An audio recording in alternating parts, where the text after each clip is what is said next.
Esto es la palabra de Dios, mis hermanos. También se dijo: cualquiera que repudie a su mujer, que le dé carta de divorcio. Pero yo les digo que todo el que se divorcia de su mujer, a no ser por causa de infidelidad, la hace cometer adulterio. Y cualquier mujer, y cualquiera que se casa con una mujer divorciada, comete adulterio.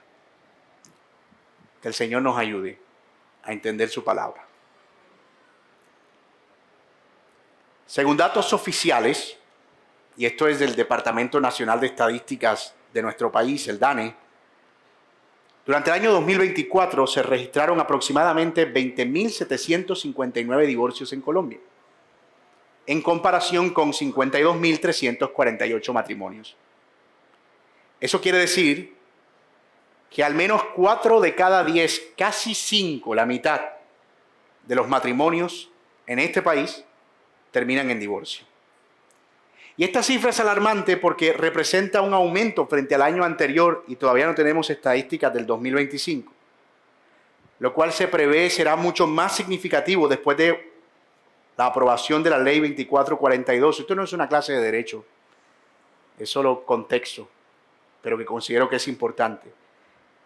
De 2024, la cual introdujo el divorcio unilateral, simplificando el proceso al permitir que un solo cónyuge pueda solicitar el divorcio sin necesidad de consentimiento mutuo, ni siquiera de alegar alguna causa tradicional contemplada en el Código Civil.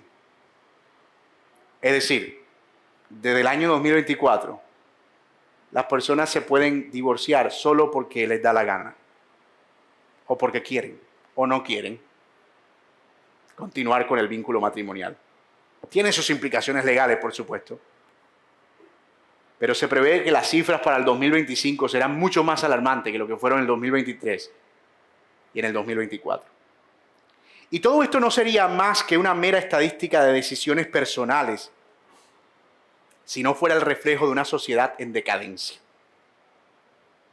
Una decadencia moral que es el resultado de abandonar por completo el significado del matrimonio. Pero lo más lamentable es que este escenario es lo que uno esperaría de personas que no conocen al Señor. No debería ser algo que uno esperara del pueblo de Dios, pero es una realidad que uno no puede eludir, que incluso vemos en el pueblo de Dios. Y lo hemos dicho antes en el contexto de esta serie: cuando la sal pierde su sabor, ya no sirve para salar. Y cuando los que viven en el reino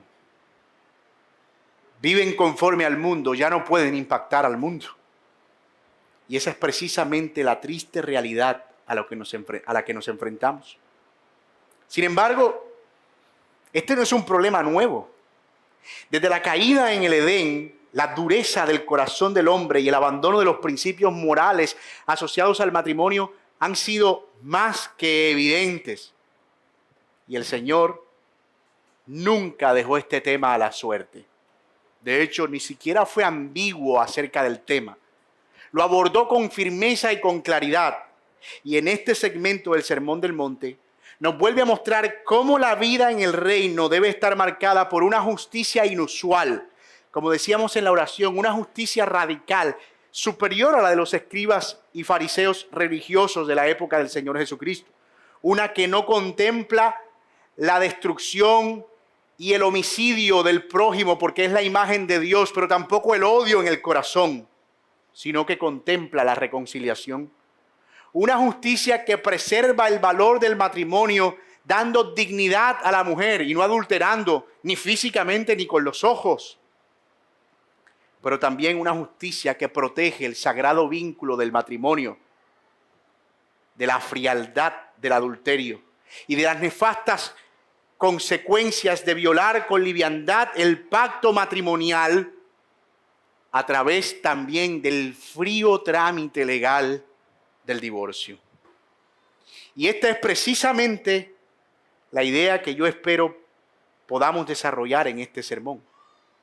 Que la justicia de los ciudadanos del reino no considera el divorcio sino que por el contrario honra el matrimonio. Los ciudadanos del reino exhiben una justicia que no considera el divorcio, sino que por el contrario honra el pacto matrimonial. Y vamos a desarrollarlo a la luz de dos simples encabezados. Vamos a ver en primer lugar la ley externa sobre el divorcio y luego veremos el espíritu de la ley sobre el divorcio, que es más o menos el esquema que el Señor Jesucristo está siguiendo para abordar estos contrastes. Ustedes se les dijo esto, pero yo les digo esto. Esto es el aspecto externo de la ley, pero yo les digo esto es el aspecto interno o el espíritu de la ley. Así que vamos a abordar esos dos aspectos conforme avanzamos en el sermón, si el Señor lo permite. Y vamos a ver en primer lugar la ley externa sobre el divorcio. Para tener un poco de contexto, hemos estado abordando que los ciudadanos del reino del Señor, es decir, ese reino que Él vino a anunciar, aquellos bienaventurados que Él ha llamado, dichos ciudadanos deben vivir como sal y luz en el mundo, con el propósito de que cuando el mundo vea sus obras, puedan alabar a Dios y glorificar al Padre por eso. Pero para ser sal y luz, esos ciudadanos deben exhibir una justicia superior a la de los escribas y los fariseos. Y estamos en este segmento donde estamos mostrando cómo se ve esa justicia. Y vamos a abordar varios aspectos que el Señor menciona, pero hasta hoy hemos abordado 3 en nuestra serie. Cómo vemos al prójimo como la imagen de Dios y por eso no practicamos ni el homicidio ni el odio de corazón, sino la reconciliación. Cómo vemos la dignidad del matrimonio y la pureza del pacto matrimonial y por eso los ciudadanos del reino no practican el adulterio. Y ahora vemos cómo los ciudadanos del reino, y esto está ligado mucho con el sermón pasado, ven también la dignidad del matrimonio y por lo tanto no consideran con superficialidad romper los votos matrimoniales. Porque en últimas cuentas, la justicia verdadera delante del Señor no tiene que ver con aspectos de forma, externos solamente, sino con las intenciones del corazón. Ahora bien, así como el reino está caracterizado por personas que protegen la vida, porque es la imagen de Dios, el reino también está caracterizado porque se protege el matrimonio. Y esto me parece interesante, porque creo que eleva el matrimonio a la categoría en la que debe estar. Es algo digno, es algo sagrado como la vida, una vez se concibe, porque está comunicando algo acerca del carácter de Dios y de su fidelidad. Y yo espero que mientras estamos probando el argumento que les propuse en principio, vayamos también afirmando lo valioso, lo sagrado y lo digno del pacto matrimonial. El Señor ha estado confrontando las formas en las que los religiosos se consideraban justos, solo por guardar los mandamientos externamente, pero descuidaban las virtudes del corazón.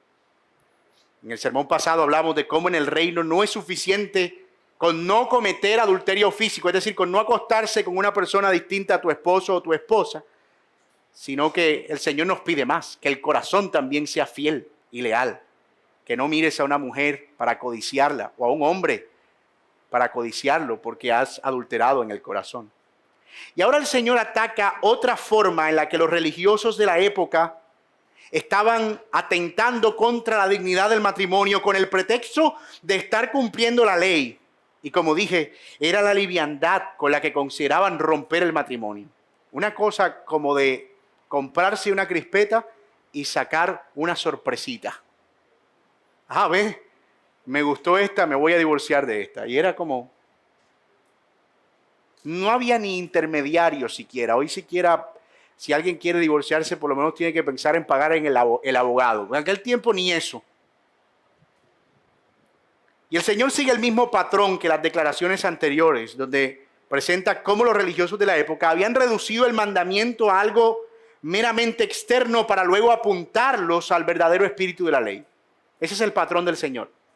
Esta es la ley y esto es lo que ustedes les han enseñado, cómo lo han reducido para su propia conveniencia, pero esto es lo que ustedes deben considerar realmente.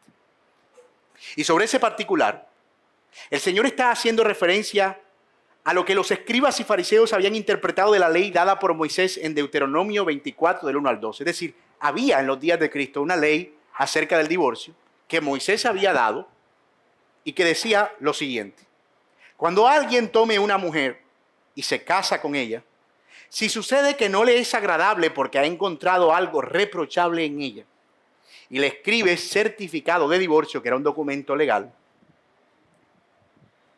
lo pone en su mano y la despide de su casa, y ella sale de su casa y llega a ser mujer de otro hombre. Si el segundo marido la aborrece y le escribe certificado de divorcio y lo pone en su mano y la despide de su casa, o si muere este último marido que la tomó para ser su mujer, al primer marido que la despidió no le es permitido tomarla nuevamente como mujer, porque ha sido despreciada, pues eso es abominación ante el Señor. No traerás el pecado sobre la tierra que el Señor tu Dios te da por heredad. Ese era el mandamiento que había claro y explícito y vigente en la ley de Moisés para los días de Cristo. Y los religiosos de la época lo habían sobresimplificado, lo que era una instrucción clara y específica sobre un problema particular. Ellos lo convirtieron en algo que les permitía hacer mayor énfasis en el hecho de que si un hombre encuentra una cosa reprochable, entonces podía despedir a su mujer. Para ellos la ley era eso solamente. No me gustó algo, me puedo divorciar. Punto. Necesitamos entonces entender qué era lo que buscaba principalmente esta ley de Moisés, porque yo puedo ver el signo de interrogación en la cabeza, encima de la cabeza de muchos de los que están aquí. ¿Qué era lo que buscaba propiamente esa ley? ¿Por qué Moisés da una ley como esas? Y necesitamos responder a la pregunta de ¿qué era lo que los fariseos estaban interpretando mal de esa ley? ¿Cuál era el problema con eso? Porque hasta aquí uno lo lee así y dice, bueno, pero parece que lo que los fariseos estaban entendiendo era justo lo que Moisés estaba diciendo. ¿Cuál es el problema? Y yo le voy a pedir, de verdad, de todo corazón, yo sé que hace un poco de calor, pero vamos a necesitar un esfuerzo adicional porque esto va a estar un poco denso. Y yo les prometo hacer todo mi esfuerzo para hacerlo lo más potable posible, lo más pedagógico posible. Y yo espero que ustedes me prometan, asintiendo con la cabeza, que van a hacer todo su esfuerzo por intentar comprenderlo.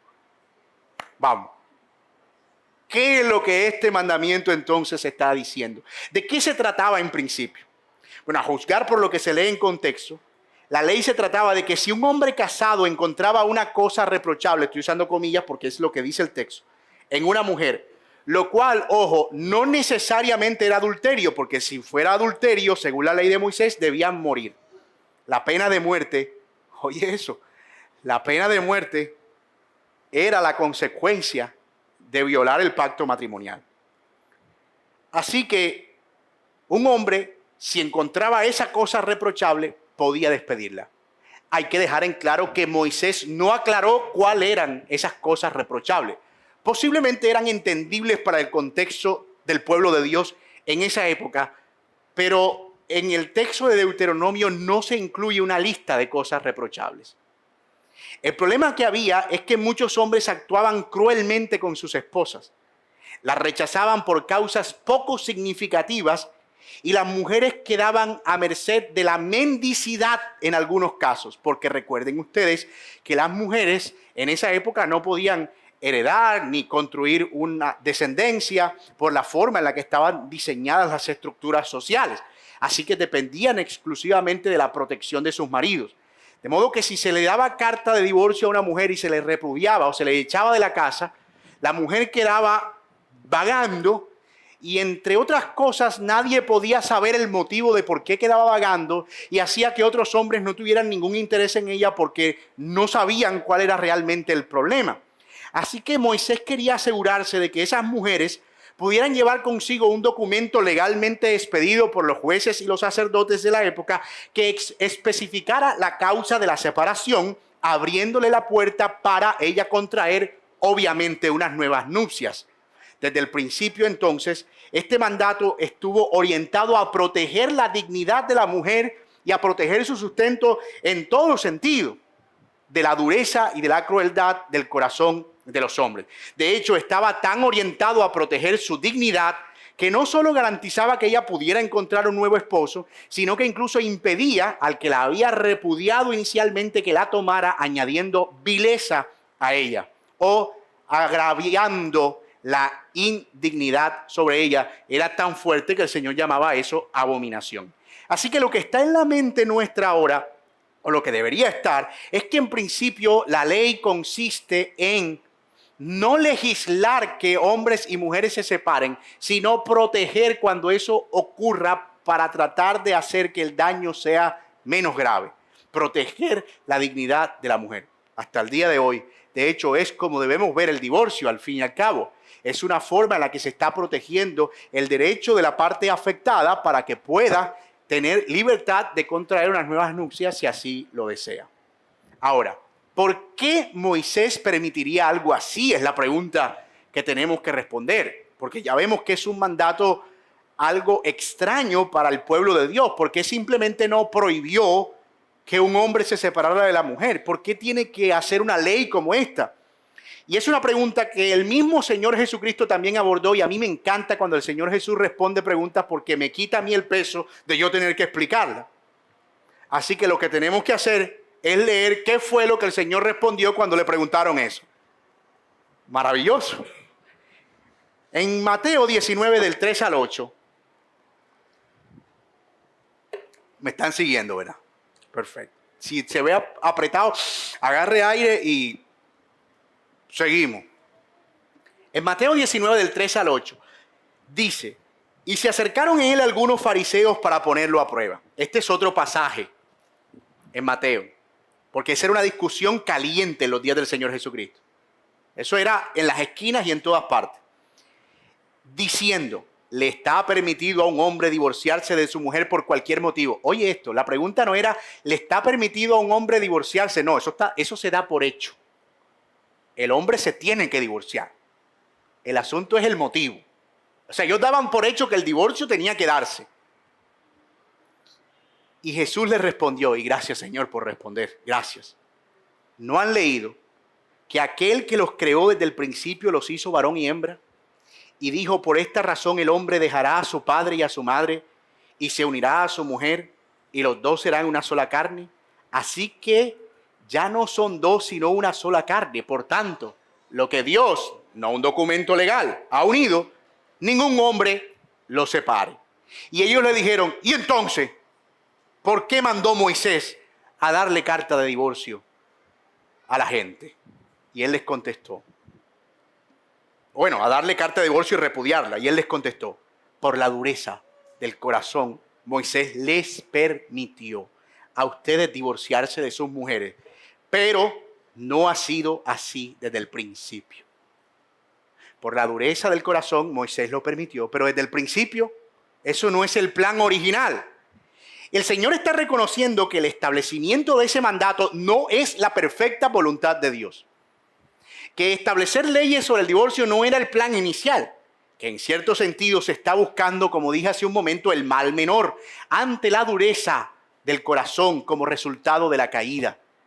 Como bien lo señala un comentarista bíblico, y cito: la ley, en cuanto a instrumento legislativo para establecer orden y justicia en una sociedad caída e imperfecta, tiene que contemplar situaciones que distan de ser ideales y debe tomar medidas para frenar en ellas el mal y aliviar el sufrimiento. Dios sabe que, a pesar de la revelación de su voluntad perfecta para el matrimonio, el pecado humano conducirá a ciertos hombres al repudio de sus esposas, y es mucho mejor en tal caso legislar ciertas medidas para la protección de la esposa repudiada que dejar a estas desamparadas. Mucho mejor, aunque aquellas medidas en realidad no reflejan el designio original de Dios. Fin de la cita. Dicho de otro modo, lo que se está escogiendo aquí es el mal menor. Sucede incluso en nuestros sistemas legales. Cuando una persona comete un delito, ¿cuál es la salida que la justicia propone? Encarcelarlo. Obviamente eso no es lo ideal. Lo ideal sería que él no cometiera el delito. Pero ante el delito cometido, la justicia tiene el deber de contener el mal para evitar un daño mayor. Es decir, escoger el mal menor. Y en este caso es privar de la libertad a alguien que tiene derecho, por supuesto, a su libertad, con el propósito de no poner en peligro al resto de la sociedad. La justicia siempre ha funcionado en cierto sentido de esa manera. Hay ideales que la justicia espera, pero hay medidas que toma para contener y permitir que el mal no crezca, es decir, escoger el mal menor. Si nosotros quisiéramos conocer cuál es la voluntad perfecta de Dios para el matrimonio, lo que tenemos que hacer es leer las mismas palabras del Señor Jesucristo. El Señor respondió, ¿no han leído que aquel que los creó desde el principio los hizo varón y hembra? Y aquí está el Señor de manera indirecta validando la autenticidad literal del libro de Génesis. Él está reconociendo que Génesis no es un mito, que es la palabra de Dios. Por esta razón el hombre dejará a su padre y a su madre y se unirá a su mujer y los dos serán una sola carne. Así que ya no son dos, sino una sola carne. Por tanto, lo que Dios unió no lo separa el hombre. Pero si todavía no nos parece muy claro lo que dice Jesús, Malaquías 2, 14 y el 16 también nos muestra qué es lo que el Señor piensa acerca del matrimonio y lo que Él espera en su voluntad perfecta y también del divorcio. Dice Malaquías 2, 14 al 16 y ustedes dicen, ¿por qué? Porque el Señor ha sido testigo entre tú y la mujer de tu juventud, contra la cual has obrado deslealmente, aunque ella es tu compañera y la mujer de tu pacto. Pero ninguno que tenga un remanente del Espíritu lo ha hecho así. ¿Y qué hizo éste mientras buscaban una descendencia de parte de Dios?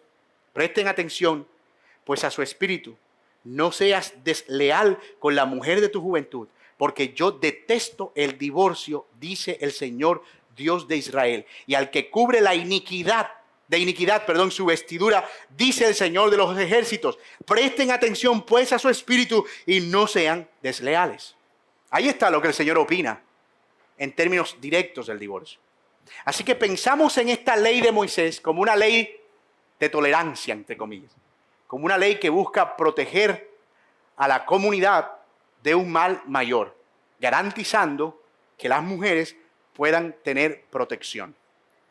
Pero nos queda todavía una pregunta que responder, y es, ¿qué era entonces lo que estaban entendiendo mal los escribas y fariseos y por qué el Señor se opone a esa interpretación de la ley? Porque hasta ahora lo que hemos visto es lo mismo que los escribas y los fariseos dijeron. Oyeron que se les fue dicho que si alguien repudia a su mujer, que le dé carta de divorcio. ¿Dónde está el problema? Bueno, el problema con los religiosos de la época era que ellos habían centrado el debate en el acto de repudiar, olvidando por completo la importancia del matrimonio. O sea, para ellos el tema no era casarse, para ellos el tema era cuándo se iban a divorciar. ¿Y por qué? De hecho, ellos ni siquiera se estaban preguntando si debían o no amar a sus esposas. No se estaban preguntando cómo ser leales. No se estaban preguntando cómo ser fieles, sino cuáles eran o no las causas válidas para repudiarla. Esa era su discusión. Para ellos era un hecho que iban a repudiar a sus esposas. El asunto era la forma, y eso es lo que el Señor está atacando directamente. De hecho, para los días del Señor Jesucristo había dos escuelas rabínicas que interpretaban el problema del divorcio de maneras distintas. Por un lado estaba la escuela del rabino Hillel, que proponía y además incentivaba la interpretación de que la mujer debía ser despedida por causas realmente ridículas y casi que sin restricción. Uno de los casos mencionados, por ejemplo, era que se podía dar carta de divorcio a una mujer si quemaba el pan. Es decir, que la esposa no cumpliera adecuadamente con las responsabilidades domésticas, como preparar la comida, como echarle más agua a la sopa, lo que se consideraba una falta grave y un motivo válido en esa época para que el esposo la repudiara. Y ojo, Moisés no dijo nada de estas cosas, estas leyes las introdujeron ellos. Moisés dijo causa reprochable y hubiésemos querido que hubiese incluido las causas reprochables para evitarnos este problema. Pero confió demasiado en la disposición del corazón de pecadores como nosotros. Y no es que la palabra de Dios haya fallado. Es que esto está mostrando hasta dónde puede llegar nuestra maldad. Que parece que si no nos dicen específicamente qué es lo que tenemos que hacer, entonces como que nos están diciendo hazlo. ¿No le ha pasado? Especialmente los que estamos criando adolescentes. Dios mío. Hijo, hazme un favor y ven acá. ¿Me puedes explicar el motivo? Quiero que vengas y te sientes. ¿Me puedes explicar el propósito? ¿Por qué? ¿Para qué? ¿Desde cuándo? ¿Cuál es la razón? ¿Por qué no esta opción? Porque quieren leyes completamente específicas. Eso es un corazón endurecido. Y eso era el corazón de ellos. Entonces, al no tenerlas, se las inventaron. Otras causas muy diversas incluían, según algunos textos antiguos, oigan esto, querer mal a la esposa o no agradar al esposo, hablar palabras injuriosas o comportarse de manera desagradable. Oye, hablar mal de la madre de su esposo.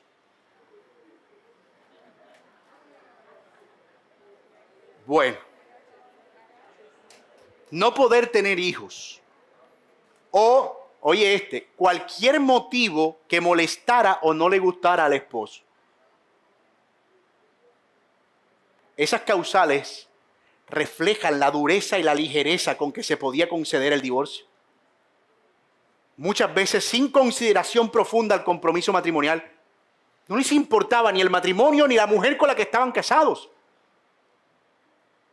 Por su parte, la escuela del Ramiro Shammai solo contemplaba la carta de divorcio en caso de inmoralidad sexual, es decir, donde hubiera una violación real al pacto matrimonial, y era la posición más cercana a la postura del Señor Jesucristo. No estamos diciendo que era exactamente, pero era la posición a la que más se acercaba a la del Señor Jesucristo.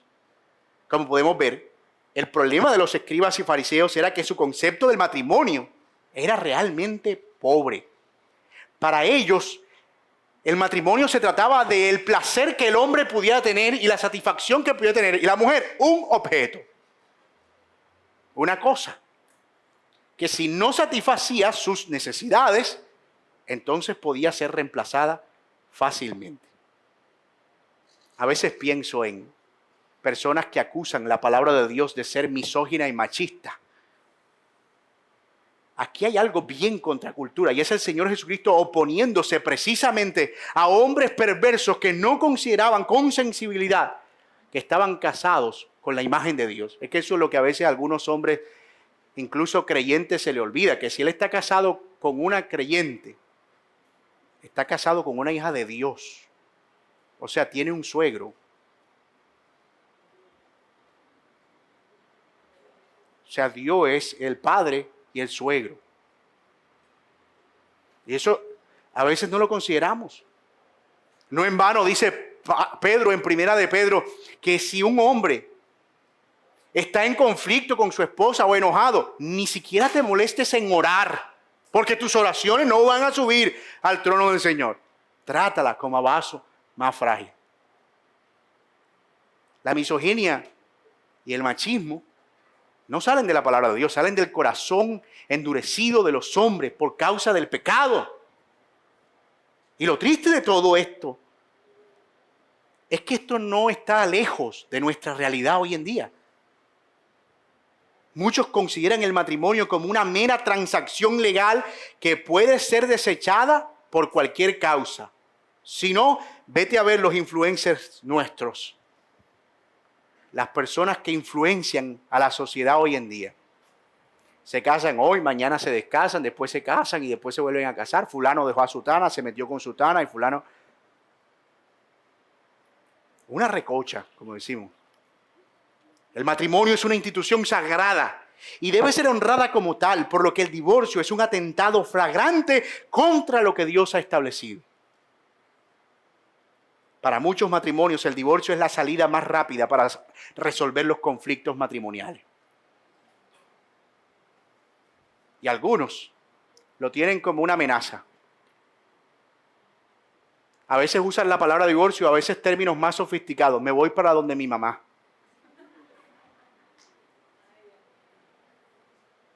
Tú estás buscando que yo me vaya para donde mi mamá.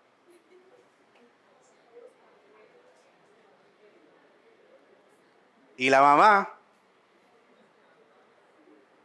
con toda sabiduría, sí, mijita, vente. Tú no tienes que aguantar eso.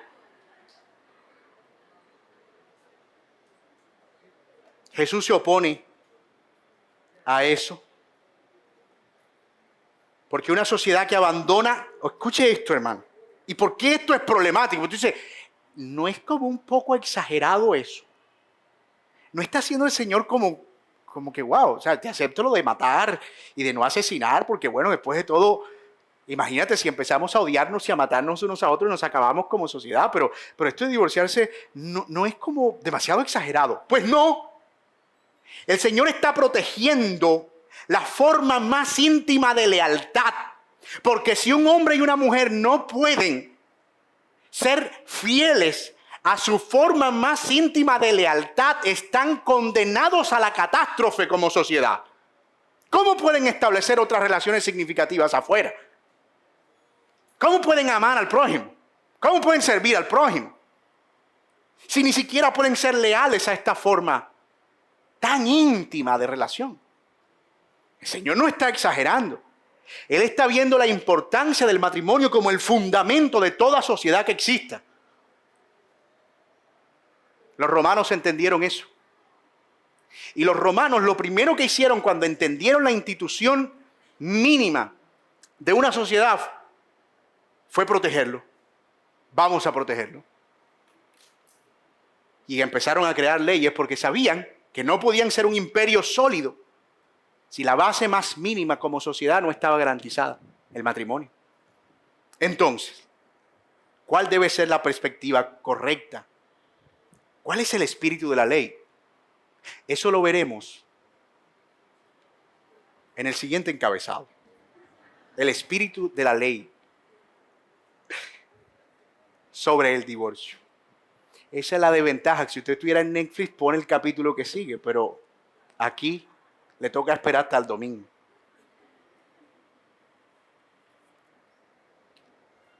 Al igual que los casos anteriores, donde el Señor abordó el contraste entre ley externa y espíritu de la ley, y ya estamos en el segundo encabezado, aquí aborda directamente el problema y sin rodeos. ¿Cuál es el espíritu de la ley? Los que se divorcian por causas injustificadas, y ahorita vamos a explicar eso, cometen adulterio. El mismo pecado que ya fue abordado en la sección anterior, con el tema de mirar a una mujer para codiciarla. La idea básica es que ningún documento legal, por muy aceptado que sea, puede deshacer el pacto hecho delante de Dios entre un hombre y una mujer.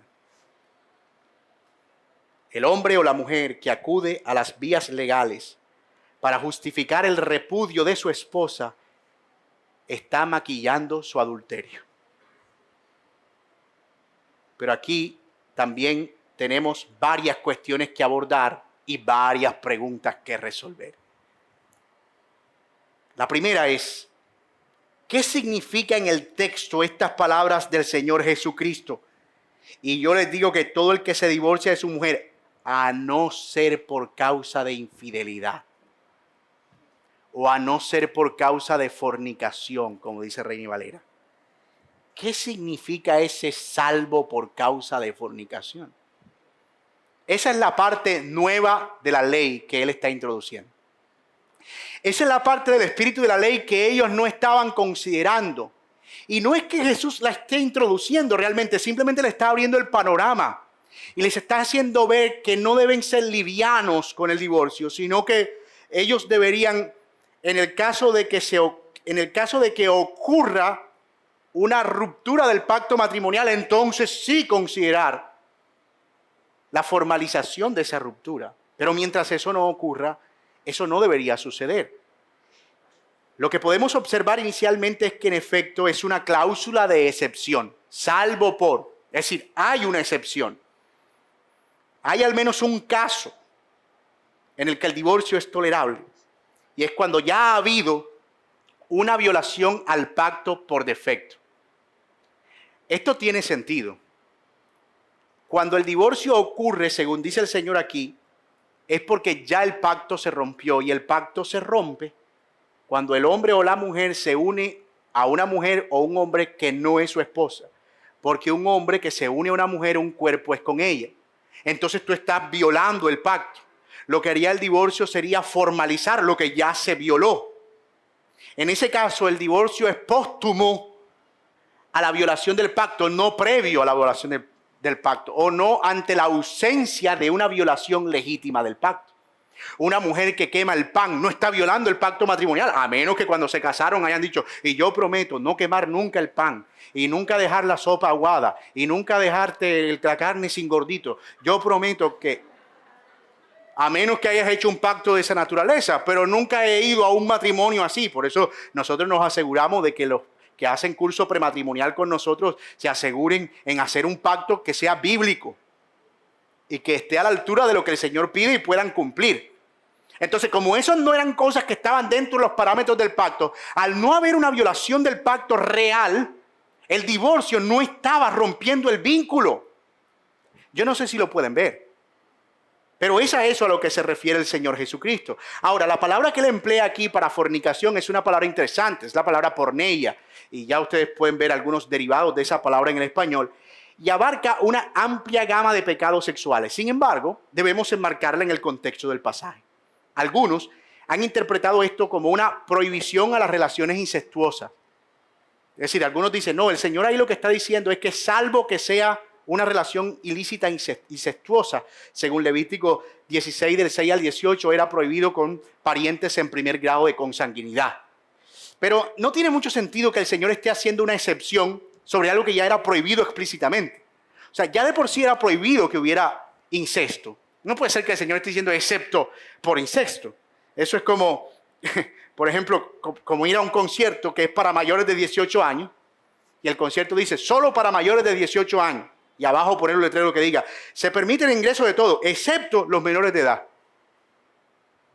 Eso sería redundante, no tiene sentido porque ya estás anunciando que es solo para mayores de 18 años. Así que descartamos la posibilidad de que por causa de fornicación sea exclusivamente casos de incesto, aunque en efecto lo incluye.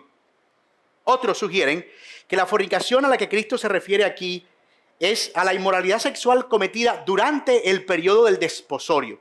Recuerden ustedes que en esa época el matrimonio se contraía y luego, tiempo después, el matrimonio se consumaba. Pero una vez los contrayentes celebraban el desposorio, eran legalmente esposos, aunque todavía no vivieran juntos. Entonces algunos dicen que el Señor se está refiriendo a ese periodo, que si la mujer o el hombre durante ese periodo eran infieles, entonces se le podía repudiar porque estaba violando el pacto matrimonial. Y eso puede estar incluido dentro de la palabra porneia, pero es un caso bastante específico y es poco probable que la audiencia original del Señor hubiese entendido eso apenas oyó la palabra porneia. Es que porneia, inmoralidad sexual, se refiere a hombres que están casados en desposorio que todavía no han consumado el matrimonio. Yo creo que el Señor, de haber querido decir eso, habría sido mucho más explícito sobre esa causal. Así que nos deja solo un caso en el que el divorcio es tolerado. Y es cuando ya se ha presentado una violación al pacto matrimonial por medio de la infidelidad o del acto por medio del cual uno de los cónyuges ya se ha hecho uno con otro cuerpo, faltando a una de las implicaciones principales del pacto matrimonial. Agarre aire, porque yo sé que estamos procesando bastante. Pero esto se entiende mejor a la luz de las implicaciones del pecado de adulterio. Los judíos entendían que si alguien cometía adulterio, y ojo, porque aquí este texto se lee como si fuera algo para mujeres solamente, pero dice Levítico 20:10 que el adulterio involucraba a hombre o a mujer. Si un hombre o una mujer eran sorprendidos en pecado de adulterio, estaban violando la ley de Dios. Así que los judíos entendían que si alguien cometía adulterio, debía morir. Esa era la pena, muerte. Por lo que, en un caso de infidelidad, para la parte inocente, era como haber quedado viuda. Entonces, se le permitía el poder tener carta de divorcio para poder establecer unas nuevas nupcias. Ahora, ojo, es importante mencionar que en los días de Jesús, y aquí es donde tiene sentido la cláusula, la pena de muerte no era potestad de los judíos. Ellos estaban bajo el dominio romano. De hecho, ellos no pudieron matar a Jesucristo si no fue con el consentimiento romano, porque no podían ejecutar sus leyes dentro de territorio romano. Roma protegía la vida de las personas. Entonces, como no podían matar, según sus propios juicios, al causante del adulterio, y la prueba de eso es Juan 8, una mujer adúltera es llevada a los pies del Señor Jesucristo y no pudieron matarla. De hecho, el Señor la perdona. Entonces la carta de divorcio tenía sentido. Y tenía sentido, ¿por qué? Porque el adúltero o la adúltera iba a seguir viva. Pero de acuerdo con la ley, era como si estuviera muerta, lo que liberaba a la otra persona para entablar nuevas nupcias. Y por otro lado, había que considerar que en los días de Jesús todas las ceremonias del templo estaban vigentes. Por lo que si una mujer o un hombre descubría en adulterio a su esposo o a su esposa, no podía tener intimidad porque se hacía ceremonialmente impuro. Y entonces no podía participar de los privilegios de la religión, de entrar al templo, de la purificación, etcétera, etcétera, porque se exponía también al juicio de Dios. Así que técnicamente cuando aparecía el adulterio, estaba obligado a divorciarse en ese momento. Ahora, aquí hay que dejar algo muy claro ante estas salvedades, y es que solamente la infidelidad por adulterio sería la causal válida para entregar carta de divorcio, pero no porque la carta deshaga el matrimonio, sino que ya lo deshizo el acto mismo de infidelidad. Eso es lo que tiene que entender la persona que comete adulterio. Es que a veces tú escuchas a algunos que han fallado a su pacto matrimonial pidiendo perdón y dicen cosas como esta: yo sé que cometí un error. Oye esto, yo sé que te fallé. Usamos toda clase de maquillajes, pero casi nunca se le llama al pecado como tiene que llamarse. Pocas veces tú oyes a alguien diciendo: yo sé que he violado el pacto matrimonial y que falté al acuerdo que hice contigo y que he ofendido a Dios gravemente y que de no ser por la gracia de Dios yo merecería la muerte en este momento.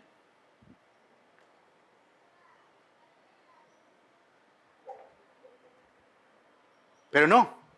Y eso es lo que muestra que a veces no se entiende realmente las implicaciones del pecado de adulterio. Pero hay otra cosa importante que debemos mencionar. Dado que el pecado de adulterio no es el pecado imperdonable,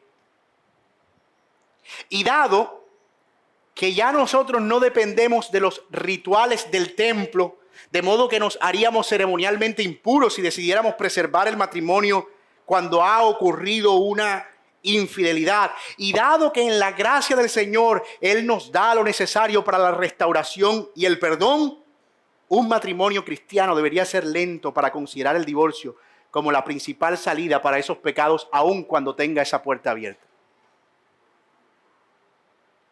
El Señor, por ejemplo, ya lo mencioné en Juan 8, toma a una mujer adúltera y la libra de ser apedrada por haber sido sorprendida en adulterio.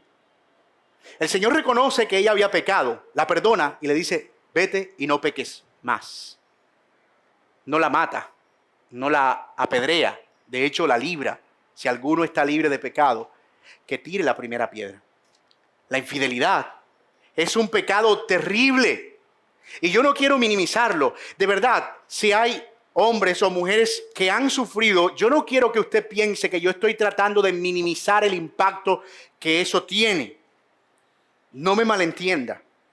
La infidelidad es un pecado terrible. Proverbios dice: el que comete adulterio es falto de entendimiento, corrompe su alma el que tal hace, herida y vergüenza hallará y su afrenta nunca será borrada.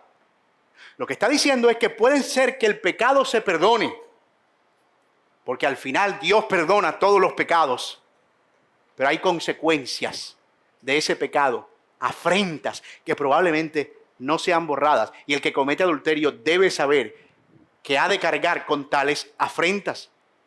Como vemos, el adulterio trae una consecuencia desastrosa para el matrimonio, pero aún así hay mayor gloria a Dios en un matrimonio restaurado por el perdón que en uno deshecho por el pecado. Y esta es la consideración que deberían tener aquellos que han transitado por este camino. Dios puede restaurar a un matrimonio que ha sido golpeado por la infidelidad. Es un proceso, y escuche bien, que va a tomar tiempo y mucha dependencia de Dios. No puede el que produce el agravio revictimizar a la agravada diciéndole, es que tú me has perdonado. Tú me sigues sacando eso todo el tiempo. Tú tienes que entender que tú cometiste un pecado y que tú no puedes esperar que tu esposa se acostó después que botaste 3 y 4 lágrimas y mañana se olvidó de todo. Hay una afrenta porque se violó la confianza, porque se violó la intimidad, porque se violó incluso la pureza del lecho matrimonial y eso tiene que recuperarse. Y tú no puedes pretender simplemente que es que ya yo te pedí perdón y hablamos con el pastor, ¿qué más quieres que haga? ¿Ya oíste la prédica del domingo? ¿No lo oíste? ¿No lo oíste?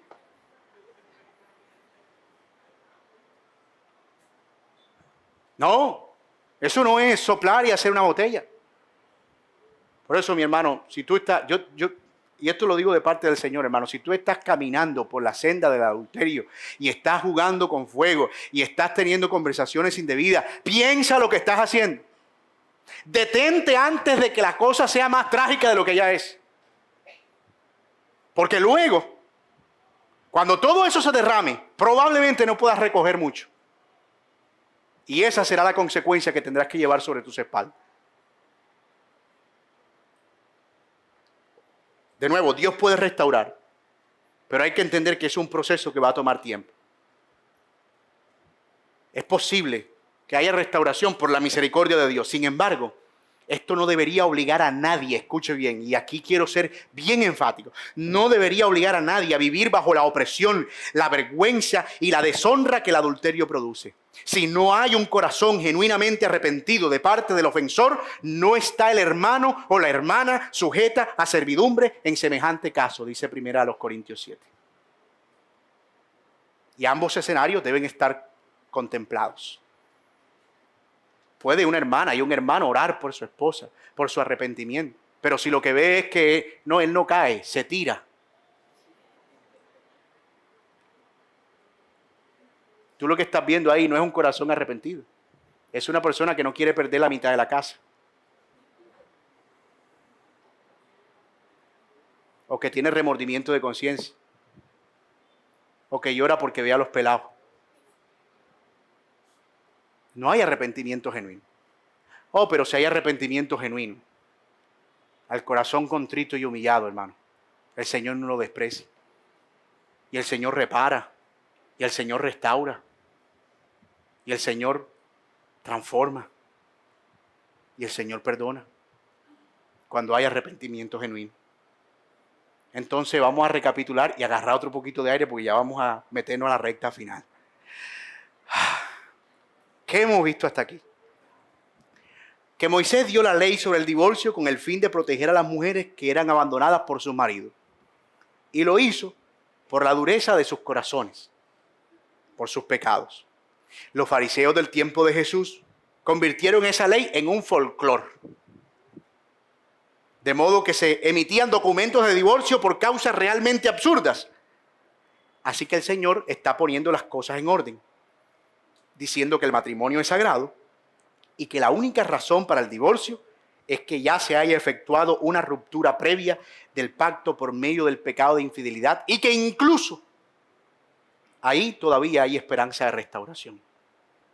Eso es lo que hemos visto hasta ahora. Vamos bien, ¿verdad? Vamos bien. ¿O me devuelvo? No. Ok, vamos para adelante. Todavía nos queda una cuestión por resolver y es esta. ¿Cuál es la consecuencia de alguien que se divorcia por una causa no justificada? ¿Qué pasa con alguien que ya lo hizo? El Señor lo dice con toda claridad. Y aquí mi mente y mi corazón de humano y pecador quisiera restarle menos a estas palabras. Pero yo no puedo arrancarle un pedazo a la Biblia.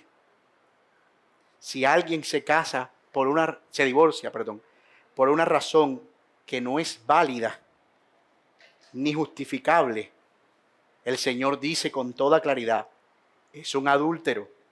Y no solo eso, sino que hace que la mujer que ha sido despedida se vea obligada también a adulterar cuando se lleven a cabo las nuevas nupcias y también el que se casa con esa mujer despedida. O sea, termina regando las consecuencias de su adulterio. Eso todavía merece una explicación. El Señor está reivindicando aquí la verdadera importancia y valor del matrimonio. Ellos pensaban que no pecaban al tomar una mujer nueva cada vez que les placiera. Pero el Señor les está diciendo que no solo han pecado ellos, sino que han hecho pecar a otros. Que habían creado una sociedad de adúlteros. Ah, mira, esa no era la fulana que vivía con fulana. Ah, sí, pero ella tiene como 4 cartas de divorcio bajo el brazo. Y la quinta creo que están que se la dan. Y todo eso era... eso era lo que tú veías en las calles. Cartas de divorcio a 1000, a 1000, a 1000. Amaneciste aburrido hoy. Carta de divorcio a 1000.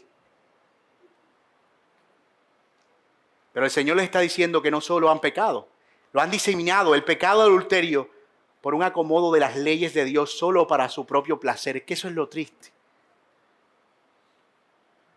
Y por otro lado, Jesús también quería darles la oportunidad a quienes se habían divorciado sin justificación válida a que enmendaran su error y recuperaran su esposa lo antes posible, antes de que se vieran obligados, o ellas obligadas a entrar en un nuevo matrimonio por causa de su soledad. De hecho, Pablo lo explica más claramente en 1 Corintios 7. A él le escriben y le dicen, Pablo, mira, nosotros nos queremos separar porque es que como que no nos comprendemos y queremos tener una vida de piedad individual.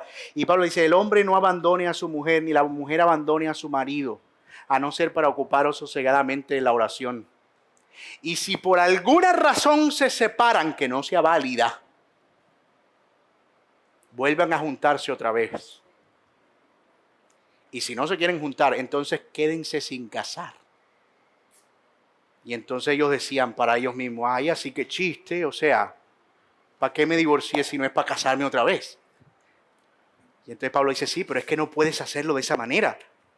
No puedes usar eso como una salida legal diciendo, estoy bien delante del Señor. ¿Por qué? Porque ya tengo carta de divorcio y ya me casé otra vez. Sino, ¿quién controla esto? Es lo que está diciendo el apóstol Pablo. Entonces, el Señor está poniéndoles una advertencia. Está diciendo, si alguien está en esta condición, deténgase. No hagan pecar ni a la mujer ni al que se case con ella. Vuelvan a tomarla. Cualquiera que se divorcie de su esposa, si no es sobre la base de infidelidad, debe cargar con la mayor responsabilidad, dice William Hendrickson en su comentario, como resultado de la soledad de ella. Inmediatamente cede si como resultado, de la soledad de ella, inmediatamente cede la tentación de casarse con algún otro. Había que dar al marido errado la oportunidad de reparar su error, y esto es de regresar a su esposa. Y hay un detalle curioso aquí, y es que las personas del tiempo de Jesús estaban tan acostumbradas a esa forma liviana de ver el matrimonio, que cuando el Señor les presentó eso, y les presentó la verdad, dice Mateo 19:10 que los discípulos, o sea, no los fariseos, ni los escribas, nadie, los discípulos, oye lo que le dijeron al Señor cuando Él les explicó esto y cómo era el proceso. Si así es la relación entre un hombre y una mujer, Señor, como que no conviene casarse. Oye eso. O sea, yo para casarme, para no divorciarme después, mejor no me caso. ¿Estás oyendo? Y el Señor era tan paciente, le dice, mira, si no te vas a casar, entonces hazte eunuco. O sea, dedícate y conságrate al Señor sin tener ninguna relación ilícita, porque tampoco puedes andar fornicando por ahí. Y reseteó la mente de los discípulos. O sea que el único camino que tenemos es ser fieles a nuestra esposa. O sea, la misma. ¿Estás oyendo? Pareciera que estuvieran hablando en pleno siglo XXI. Los discípulos. Yo admiro la paciencia. Yo no habría sido tan paciente. ¿Cuál es tu sinvergüenzura? 3 años caminando conmigo y estás pensando solamente en la posibilidad de poder tener múltiples divorcios. Hombre, sea serio, Pedro. Juan, cualquiera que lo haya dicho. ¿Cómo es posible? Pero el Señor era muchísimo más paciente que yo, obviamente. A ellos les parecía radical. Por eso yo les digo, hermano, de aquí nosotros vamos a celebrar los aniversarios de los matrimonios de la iglesia. Y lo vamos a celebrar con gozo porque eso es contracultura. Y yo le digo a ustedes como esposos, no tomen esa fecha como trivial, celébrenla. Esto ha sido un regalo del Señor, una victoria de Dios. Estamos juntos, estamos glorificando al Señor. Celébrenlo. Debemos decir con profunda tristeza que muchos se casan hoy sin saber lo que el matrimonio implica delante de Dios. Y viven el matrimonio a su manera y terminan cosechando el divorcio como la salida rápida. Eso es lamentable. Y es algo que vemos incluso en matrimonios cristianos. Voy a decir esto con mucho temor y temblor, aunque es algo que he dicho otras veces desde este púlpito. Para algunos es fácil abrir la puerta del divorcio solo porque no pudieron resolver una discusión sobre cosas realmente superficiales o porque no pudieron ser lo suficientemente humildes el uno con el otro para pedirse perdón o para reconocer sus pecados. Para ellos el divorcio es eso, es una puerta trasera sin seguro y entreabierta. ¿Usted sabe lo que es eso? Una puerta que está ahí, desasegurada, pero encima con la endijita abierta. Pero hermanos míos, esa no es la salida para cada vez que las cosas se ponen difíciles. Ese no es el llamado radical para los hijos del reino. No estamos diciendo que el matrimonio sea fácil de llevar. No estamos diciendo que esto es un camino de color de rosas en el que todos, después que estamos en el reino, solo hablamos de amor, amor y amor. Por supuesto que no, hay problemas, pero debemos tumbar esa puerta que hemos abierto influenciados por la mundanalidad de nuestra época y construir un muro y afirmar nuestros votos delante del Señor y continuar siendo fieles hasta el último día de nuestra vida a este pacto que hicimos delante del Señor. Y el día que estés preguntándote acerca de, si es la voluntad de Dios que yo me haya casado, pues mira ese anillo y el pacto que hiciste un día y el compromiso que hiciste delante de Dios y hónralo. Hónralo. Oh, yo no puedo vivir así. Entonces prepárate para una vida eunuca. No está mal. Eunuco, para los que me escuchan por primera vez, es una persona consagrada a Dios que no se casa. Los creyentes que estamos unidos en matrimonio debemos reflejar al mundo la relación de Cristo con su iglesia. Y Él es un Dios fiel que nunca ha abandonado a su esposa, ni siquiera a pesar de las infidelidades de su esposa. Ese es el Dios de la Biblia.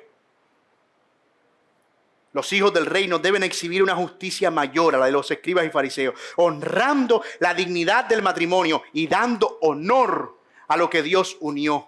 Mis amados, las palabras "lo que Dios unió, no lo separa el hombre" no fueron pronunciadas por el maestro de nuestra ceremonia de boda, fueron pronunciadas por Jesús mismo. Eso no es un invento del cliché evangélico para las ceremonias de bodas. Son las palabras del Señor en Mateo 19. Lo que Dios unió, que no lo separe el hombre. Necesitamos decirle a este mundo que ha convertido el matrimonio en un juguete y el divorcio en un deporte, que la dignidad de Dios es sagrada y que su fidelidad es comunicada al mundo por medio de un hombre y una mujer que se aman como Cristo amó a la iglesia. Eso es lo que necesitamos comunicarle al mundo. Es eso. Mi hermano soltero que estás aquí, a punto de hacerte eunuco. Yo espero que esto no te desanime a casarte. No, yo espero que tú no estés diciendo como los discípulos: Señor, si así es la cosa, no conviene casarse.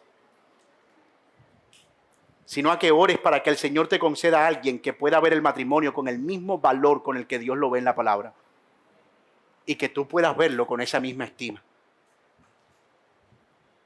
Si están en una relación de noviazgo, que puedan pensar cuáles serán nuestros votos matrimoniales y orar por esos votos matrimoniales como si fueran la promesa más sagrada de su vida.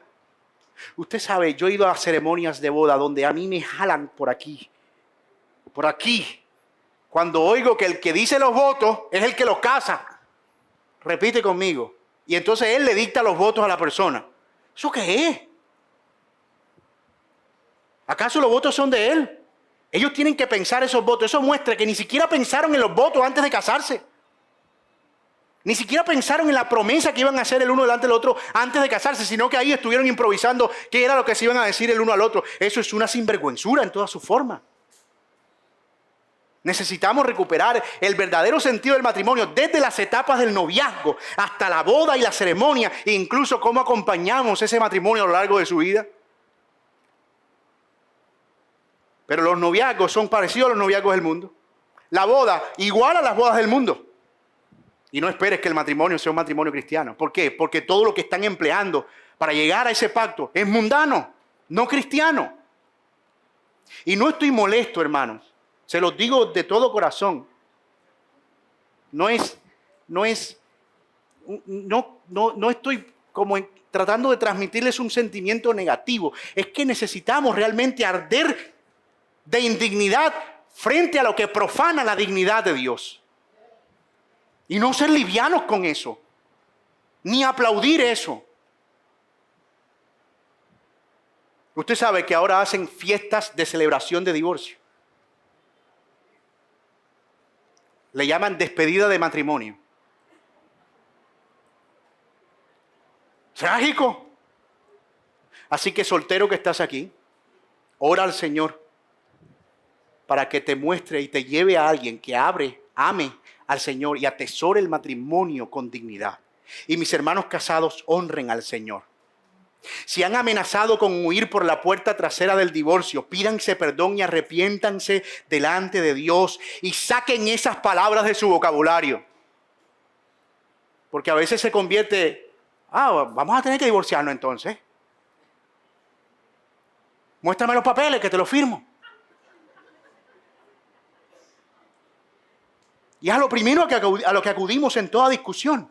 Saquen esas palabras de su vocabulario. No las pronuncien nunca más. Tumben esa puerta. Construyan un muro. Miren sus anillos. Recuerden que tienen el llamado de glorificar a Dios y que no hay nada que el Evangelio no pueda solucionar. Nada. Y mi hermano, si tú estás aquí y eres el resultado de una relación dañada por el pecado de adulterio, bien sea por víctima o victimario, es mi oración que tú encuentres descanso en el Señor. Si tú has confiado en Cristo, Él ha borrado tus pecados y Él ha limpiado tu culpa. Y Él nos ha hecho nuevas criaturas. No tienes que cargar esa culpa. Puedes ponerla en el Señor y Él ha prometido el perdón para nuestras almas abatidas. Y siempre hay un buen momento para poder reiniciar nuestras vidas en el Señor con una convicción mucho más clara de lo que Él quiere para nosotros. Así que no vivas con ese gran peso en tus espaldas.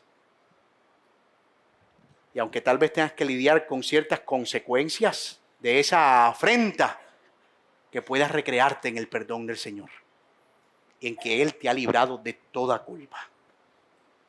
Que si has confiado en el Señor, todos tus pecados han sido perdonados.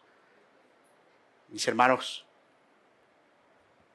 que todo esto nos haga llegar a la idea de no ser más un número en las estadísticas trágicas de este mundo, sino una luz que pueda iluminar el lugar oscuro, viviendo como Dios espera que vivan los ciudadanos del reino. Padre, te damos gracias por traernos a este texto difícil, confrontador, pero del que no hay ambigüedades, en el que tú fuiste claro. Gracias por tu palabra. Y gracias, Señor, por darnos el regalo del matrimonio. Oro por los solteros que están aquí, Señor. Y oro para que ellos puedan abrazar esta perspectiva con todas sus fuerzas. Y que puedan abrazarla con gozo.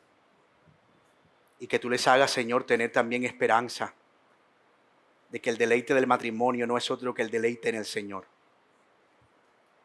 Pero que mientras, Señor, siguen solteros, ellos pueden deleitarse en ti y en la manera en que pueden honrarte con su pureza y su sexualidad para tu gloria. También oro por los matrimonios, especialmente si algún matrimonio está teniendo dificultades o ha estado considerando, Señor, el divorcio como una salida. Y te pido que tengas misericordia. Y te pido, Señor, que les des claridad y que los ilumines y que les concedas humildad y que los conduzcas al arrepentimiento. No permita, Señor, que sea un número más para engrosar esa estadística, sino que sean una muestra del perdón y la reconciliación que solo vienen de la misericordia y la gracia de Dios. Y oro para que en todo nos hagas ver, Señor, en este mundo oscuro y lejos de tu verdad, que el matrimonio es honroso porque glorifica a un Dios fiel que nunca ha fallado a su pacto y a ninguna de sus promesas. Te damos gracias en el nombre de nuestro Señor Jesucristo. Amén y amén. El Señor les bendiga, mis amados hermanos. Que el Señor les guarde.